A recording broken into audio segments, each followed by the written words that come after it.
Hello everyone and welcome to this episode of Getting to Better Together, our podcast mini-series sponsored by the Centre for International Development, Social Entrepreneurship and Leadership, CIDSL, of the University of the Sunshine Coast, and I am your host, Richard Borden.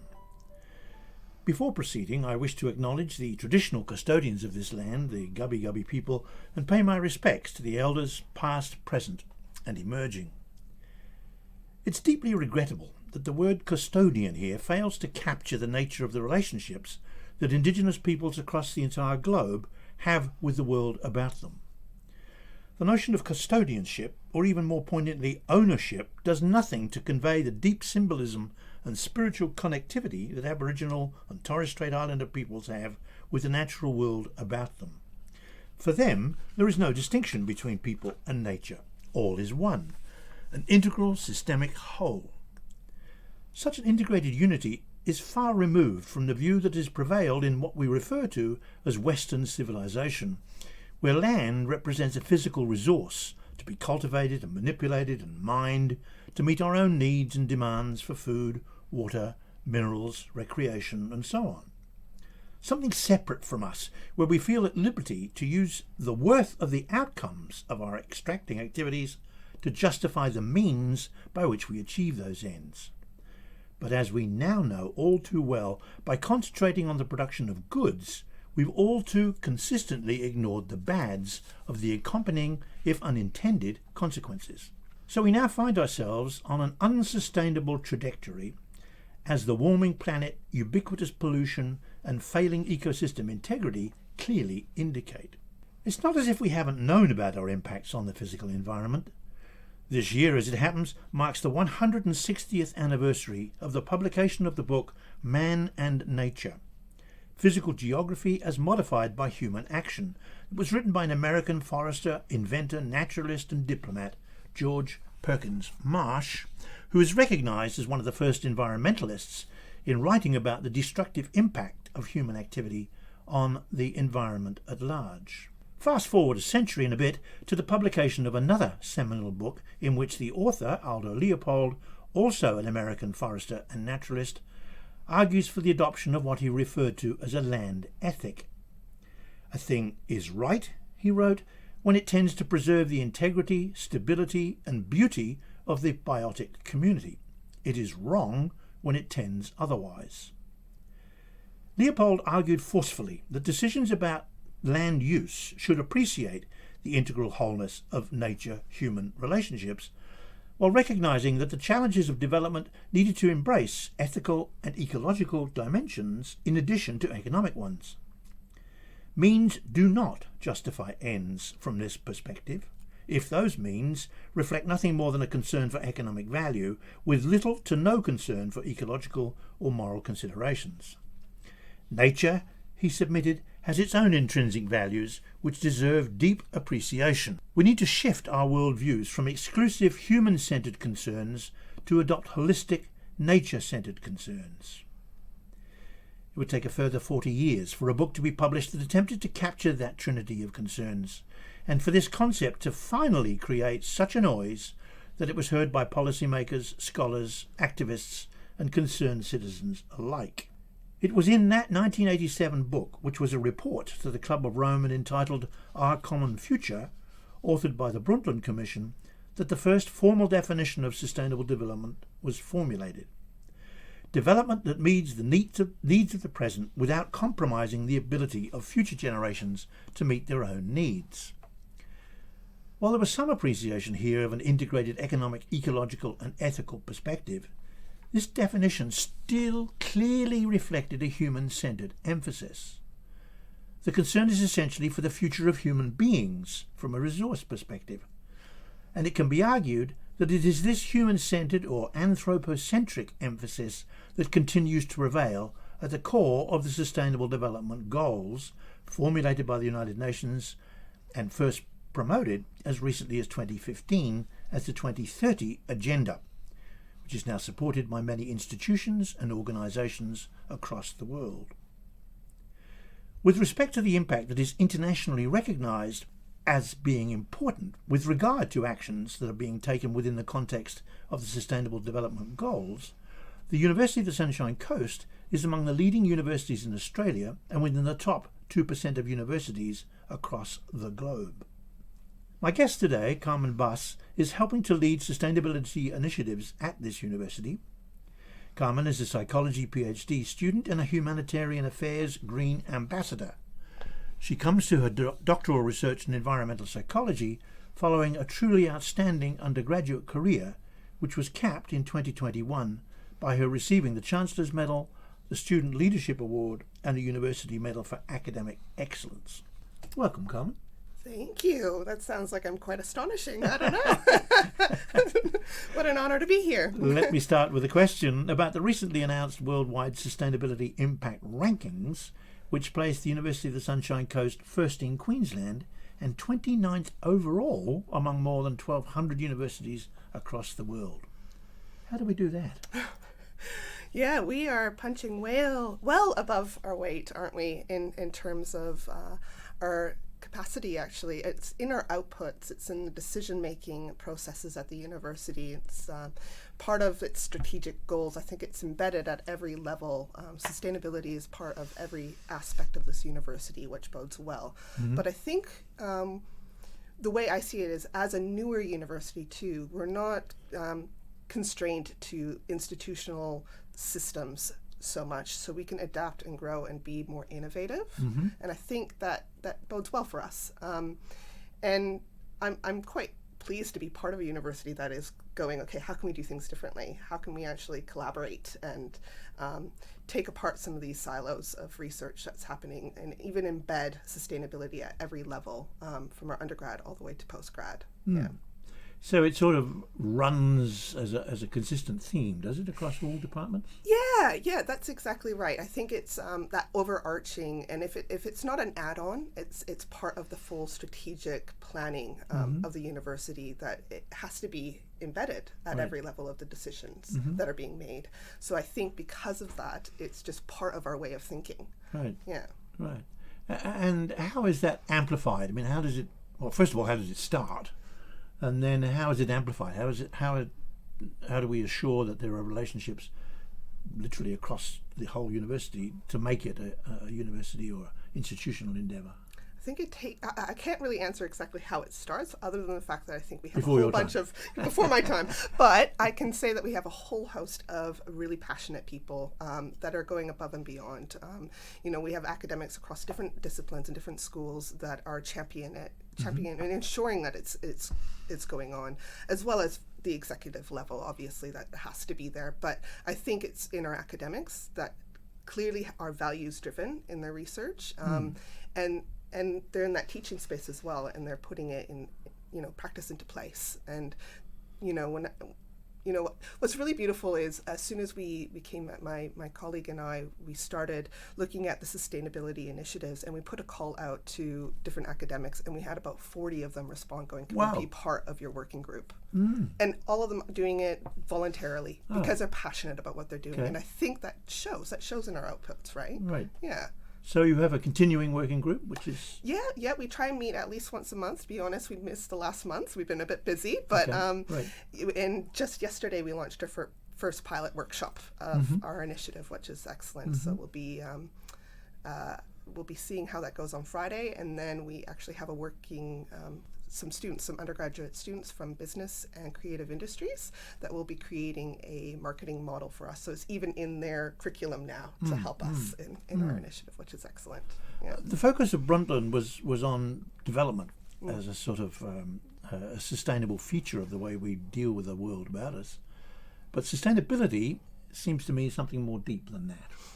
Yeah, I think so, because sustainability is all the pillars. We can't just focus on one aspect. Right. And in its nature, if we focus all on the environmental aspect, then we're missing out a good society. And if we focus just on the societal aspect, then we're missing out on other, the economy is still important. So, I think that's exactly right. We might look at development and we might be then focusing on just the people, but then we're missing out, so as having that framework of sustainability allows you to see the complexity and the interactions across.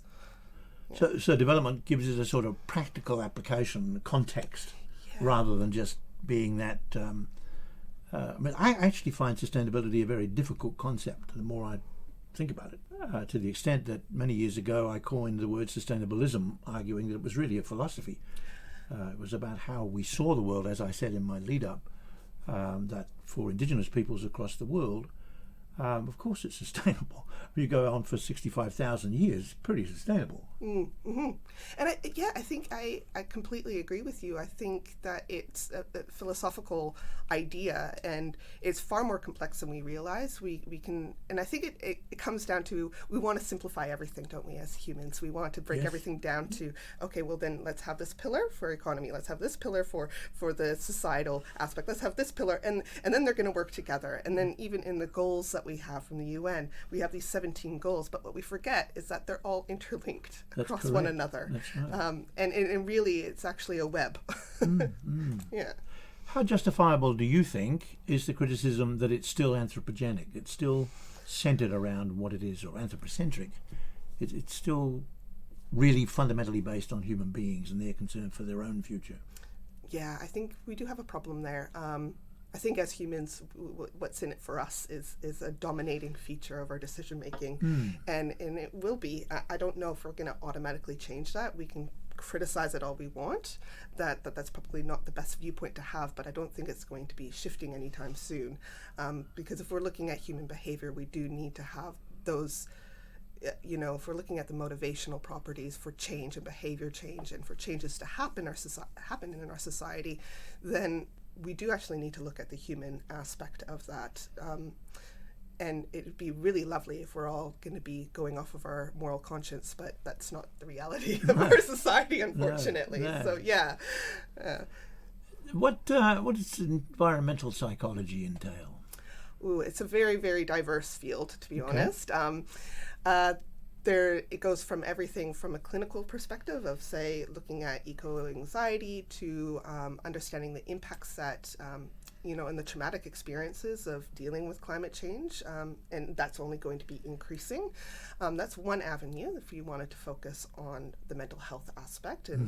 But then there's the other avenue where my research is more, and it's crossed between political, social, and cognitive psychology. So essentially, we can look at our human behavior and how we are mitigating or adapting to climate change as one avenue. We can look at how we're communicating climate change, and we can look at the political tensions that are occurring due to things around sustainability and meeting our goals, and even within businesses as well. Right. So essentially, because we have humans, and humans are part of all of this and sustainability, whether we like it or not, that's where psychology can fit in so many different ways. Yeah. I've been interested of late in the connections between psychology and philosophy, which themselves have been well apart, certainly throughout most of my academic career. All of a sudden, it now seems, and if we also then include neurophysiology, we've got a really, really exciting new field of endeavour, or at least a way of looking at the world which is different, right? Yeah, 100%. And I think we forget too, as in the psychology discipline, that we're stemming from philosophy to begin with, right? And then we've just developed a whole way of a systematic approach to understanding our human mind and behaviour and how we think. And so, and I think understanding our neuropsychology, the neurological aspects as well, from genetics to epigenetics to neurobiology, and then into application to how that ends up in our behavior, and then our decision, how we process the world around us, is really philosophical. At the end of the day, we're all layman psychologists, or layman, we're making, I don't know what I'm trying to say here, we're making decisions where we can't necessarily separate all of those apart anymore. Nor, it seems to me, in stuff that I've been doing over the years, are we aware of that. So that, if, for instance, if there is denialism of climate change as an example, that to actually explore why people deny is really difficult, because it comes down to things like confirmation biases, doesn't it? You know, that I'm going to believe this and nothing's going to change my mind. And that's exactly, this is what I find really fascinating. So I did my honors project here on climate change skepticism. Oh, neat. So very relevant. Yeah, excellent. This is I'm currently writing it up for publication, so I can't talk too much about the actual study itself, but I can talk about the literature around this. So what's really interesting is that if we look at the predictors for climate change skepticism and then understand why it perpetuates and why it's reinforced and why it's still existing, yes, we can first off look at issues of misinformation and disinformation and the political agendas, stemming from the 1970s onwards. Yes, those are there, but really the big one thing that we know is the more right-wing you are, the more likely you're going to be skeptical, and the more left-wing, the more likely you're going to be accepting of climate change. That's there, but really what's actually predicting that is not necessarily political orientation, it's the values that align with the conservative way of thinking. So, maintaining a status quo, justifying the free market ideologies, and social dominance, that there is a hierarchy to our world and that humans are on the top and the world is at the bottom, which is pretty much exactly the opposite of how, Aboriginal and Torres Strait Islanders see our world, the world around them. So if all of those things are in place, and we look at solutions to things like climate change or sustainability initiatives, they are direct opposite to those things. We're asking for change to our systems. We're asking for a more egalitarian lifestyle. We're asking, so it becomes a threat. They perceive the threat. And sometimes it's easier to deny that it's actually existing than to deal with the threat to our own values, that's the core of who we are. And then that leads into the biases that you were talking about. So when we see information, it's not necessarily an issue of lack of knowledge. We have this perception where, okay, we need change. Here's a bunch of information. Now you're educated. Your behavior should actually resemble that. But that's not what's happening. And even for people that are concerned about climate change, that's not what's happening, right? So there's a whole host of other issues going on there. And for people that are more likely to be skeptical, and if we're asking them to change everything about who they are and how they see the world, it's going to be so much easier to read that information about climate change and go, well, nope, don't want to deal with that. Or they can even reinforce their beliefs. And yet there's a paradox here, isn't it? I mean, to conserve is really the same as, say, to persist. Yeah. And so sustainability fundamentally is a notion of conservation. Yeah, which is actually, so instead it's like, okay, well, rather than asking someone to completely shift their worldview, how can we actually change our communication? Yeah. How can we actually change how we are actually dealing with what's going on around us to align with and tailor ourselves to the different people around us too? So if we're asking for, we can look at communication strategies, but scientists can look at communication strategies that are going to be more around like, let's actually keep this world around us. Let's, what can we do to do this for our future, for our grandchildren? Because those things are important to you. Yes. So how can you be a part of that? Rather than going, well, your way of thinking is wrong, we need to do something, let's, I find it, I used the word regrettable earlier about the notion of custodianship. But I think it's regrettable that climate change has somehow or another been separated from the notion of sustainability. That now all of a sudden it's become an issue, and again we are seeking a silver bullet to something for which there is no silver bullet, and that if we only put it into the context, climate change back into the context of saying, well, what relationships do we want to have with the biophysical and socioeconomic worlds around us, would lead to more profound understandings, one would hope. Yeah, that's exactly right. And again, I think, the silver bullet, we all want that easy, simple solution to things in front of us. And again, that's the nature of people. That's what we do. That's what we do in our everyday decision making. So it's not that surprising that that's what we're doing towards climate change. And we give it the term climate change when really it's just part of sustainability. And, the climate is changing because we haven't been acting sustainably for, Right. So, well, again, somewhat paradoxically, one could say, of course, that change is sustainable. Yeah. Change is something that we need to be doing. And it's just, we're doing it to an extent that it's not necessarily no longer sustainable. Well, as I said, so the balance of change. Earlier, we focused on the goods and forgotten the bads. Yeah. One of the wisest things I've ever read about sustainability was by an Australian, Aidan Davison, who I think is at the University of Tasmania. Anyway, he wrote a wonderful book about technology and the contested meanings of sustainability. And he really defined sustainability as leading to questions that bear directly on our forms of life, drawing out and giving practical substance to our disquiet and to our hopes. Well, that's quite beautiful, isn't it? Isn't it? Yeah. and I just thought, particularly in a book about technology and sustainability, but the whole idea that the notion of sustainability leads, as he says, to an agenda of good questions, where good means how we should live our lives, which then, of course, means that this is fundamentally a moral issue. And I guess my concern, and I'll put it to you as a psychologist, is that how do psychologists deal with moral issues? I mean, psychology claims it's a science, and I would accept that, yes, it is. Yeah. But that's not a scientific question. No, that's definitely not. But I suppose it's part of the value of, I suppose if we look at science in general, right, we should be looking at science as our outputs should be doing something good with it, right?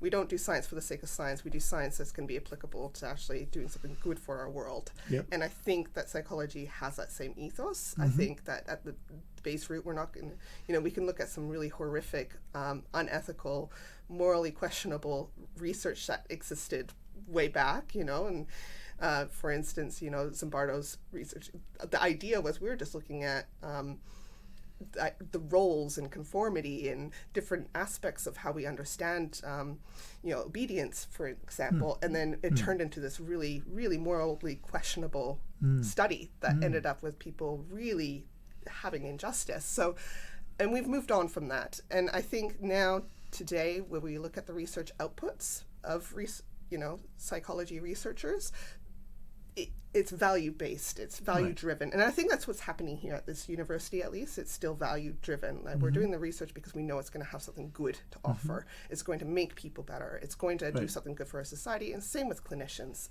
going down that clinical route. They're not doing it to... Yes, I think that moral is value. And the values, it's still socially conscious, I think. Yeah. I mean, it remains, and when we've visited this theme several times during the series, it seems to me still a tragedy that in schools generally in Australia there is really no focus on how you come to ethical judgments. I mean, we still rely too much, I believe, on the sort of moral codes that are set by our parents or by society, by a culture, which then brings us back to the dilemma you mentioned before between conservatism and progressivism, that how do we progress if we just hold on to a moral code that's unquestioned?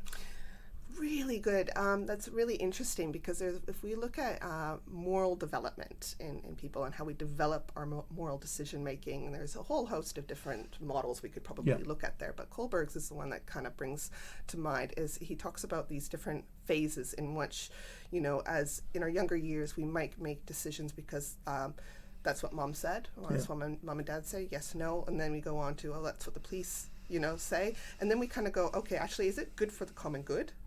Maybe it's actually against the law, but I know I'm going to save a person for this, so I'm going to do it anyway. And that development, that's cognitively you're developing, and then also I think it's taking in the world around you. So, and I don't necessarily think that every person actually gets to that point, and we all kind of have. I believe very many people do. Personally.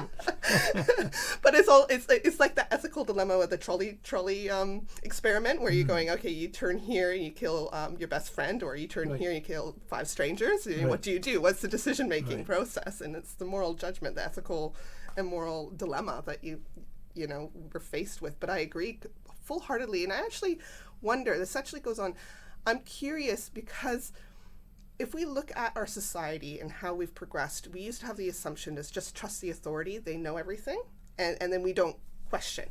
You don't develop questioning skills, critical analytical skills, especially in in high school, and that it's just they have the authority, you just listen to them. And then now in today's day, we have access to information on our fingertips through our mobile phones, so we can go, well, actually no, here it says this, and so but then we're not necessarily questioning that. And so it's interesting to see how our critical thinking skills have actually developed, and how if they've shifted, because essentially we're putting trust in different ways, and I think that process is still the same, but perhaps it's, as a society, what we've deemed as okay to trust this and not trust that. I find that fascinating. I don't know enough about it. No. A friend of mine actually wrote a book about it, where he argued exactly your point, that, and he backs it up by using all sorts of wonderful examples from history, of arguing that through relatively recent history, a couple of centuries or so, we've actually given up as individuals our moral judging capacity. And we've given it to the church, we've given it to the state, in terms of governments, we've given it to corporations, and as a consequence, as you rightly say, or he would argue you rightly say, is that there is a moral decline. And going back to cognitive psychology, we're now surrounded by sources of knowledge where it's very actually difficult to justify the validity of the claim that's being made. So one reads something on the internet and it becomes the truth without, as you say, without being critical about, well, wait a minute, who said that? Why did they say that? What's the context of that being said? So it demands a whole lot more attention, application, doesn't it? Yes, and attention in itself, though, is inherent to bias. So we attend to the things that are going to be confirming where we want to go and what we want to do, and I'm aware of the times. But at the same time, though, it's one of those things. So if we're going to go and spend more spend our time putting more attention towards and selecting what we need to go and check up, and we're going to be critical thinkers, inherently we're also putting more emphasis on things that might not be true, because we're going, oh, well, I believe it should be true, and I'm going to keep looking in to make sure and verify myself that this is what is true. So it could actually lead to more issues too. Right. And I wonder, I think there's going to be some really interesting research coming out going into this understanding of critical thinking. We all need to develop critical thinking skills, definitely, no doubt about that. But if we're critically thinking on the things that are only confirming our ideas and we're seeking verification of it, the critical thinking is no longer critical thinking, it's just confirmation bias, right? And we're motivated to do that. We're motivated to have certain reasoning because we want to see our world the way we want to see it. We don't like knowing that we're thinking it incorrectly. No one likes that. Well, maybe that's too broad a generalization. Maybe lots of people don't give a damn. maybe, or we're just looking. We're just swiping. That's what we're doing. We're just scrolling our media and seeing all the things we want to see. And if something is polarizing, we might look at it even more. And that's just gonna, that echo chamber continues on as is very quite a buzzword at the moment. If we take Aidan Davidson's words seriously and following the conversations we've just been having, this portends revolutions in education, does it not? Yeah, I think so. I think we're going to have a really big shift in how we educate, educate from every level, from primary into, tertiary education. We do know that there's a slow shift. So, for instance, we've known for so long that lecture theaters are not necessarily the way we should be learning, yet all our institutions have lecture theaters in them. Now we don't know what to do with them. They're just sitting there empty. It's just like a really slow application. And I think that's going to happen again. We're going to have to progress on how we actually learn. And for students, our presumptions of what learning looks like too. So I think, like you looked at experiential learning, and I think that is really where it's going to come down to. But it's learning how to think holistically and learning how to actually then we need theoretical knowledge and we need to have that knowledge, but it's learning how to apply. That's really the skill set we're going to be seeing, because we can just go and deliver. You can get knowledge on your fingertips now. We know that to be true. But the skill itself of application is a skill that needs to be developed for every person. You can't necessarily get that on a piece of paper, and you can't get that on your tablet. Yeah. But I mean, one of the difficulties we also face, and we all face this, I guess, as academics, as educated people generally, I guess, is the use of words where too many people limit their vocabulary. I mean, they reach a stage where they sort of say, well, I know enough words now. And when you think of really important words, and I'm just, as you were speaking then, I just thought of the word dialectic. Dialectic, the tension between theory and practice, of why on the one hand you want to think something through, and on the other hand you want to do something. And so there's a tension between the thinking and the doing. And there's a lovely word, dialectic, that says that. When we talk about knowledge, there's a lovely word that says epistemology, which we've also explored briefly. People will use the word epidemiology without thinking, or recognizing it as a word they know. But if you say epistemology, which is an infinitely more profound word and a more important word, in my opinion, people blank off and sort of say, oh, why are you using these big words? Do you know what it's all about? That communication, right? That's the ongoing challenge. But I think that you get some words that are more prevalent in today's society, and then they're just like, oh yeah, I know what that is, and then you say other ones where it's not part of a common language that you're just going, oh, what are you talking about? I think it's just the evolution of language in itself is really quite a fascinating area, and I don't know enough about it, to be honest, so I can't speak too much, but I am interested in seeing how we learn to communicate in different ways. And I was actually at a research panel on communication last week, and we had a wonderful presenter there, and he was talking about learning how to actually get to the audience, and how for academics you write all these beautiful papers, right? You get them published, and then they're just sharing them along amongst other academics. They're not necessarily getting put out into application. But so then you write a conversation piece to accompany it. But even there, you actually need to take all those jargony words and then break it down so a 16-year-old could read it, essentially. But even still, the 16-year-old isn't reading it.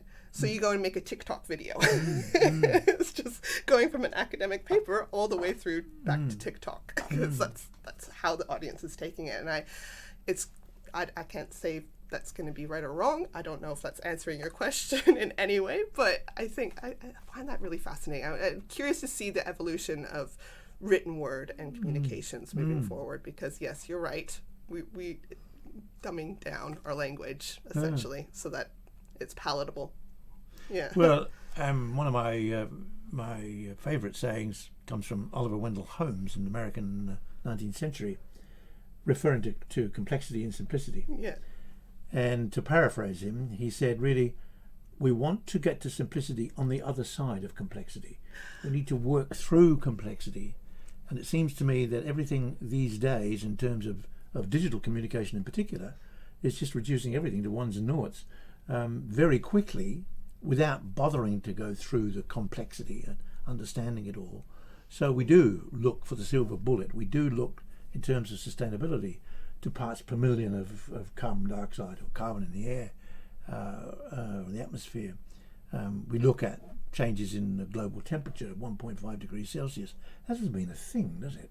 No, they're just words. Yeah, they're just words and numbers. And you think, well, wait a minute, it's an enormous complexity that we really need to work through, where the agenda of good questions becomes terribly important. Yes, that's a really good rounding off of that need to try and oversimplify everything, because it's just so much easier for us to take. And when it becomes too complex, though, we have paralysis as people. That's right. We just stop. Yeah. Well, why bother? Yeah. We can't do anything about this. It's too complex. Yeah. And so you need to have that balance. It needs to be balanced, but at the same time, we can't just seek a silver bullet, because that's not going to solve anything either. No. That doesn't exist. No. Every solution brings another problem, as they say. As soon as you go and put all your eggs in one basket for one thing, you're only going to cause other issues. For sure, definitely, you need to take everything into account and balance it out. Carmen, this has been a delightful conversation. Thank you very much. I've really enjoyed it. And I hope at some later date you'll come back and we'll expand more on it'd be lovely. Cognition and understanding and knowing. Thank you for having me. My pleasure. It's been a joy and honor. Thanks.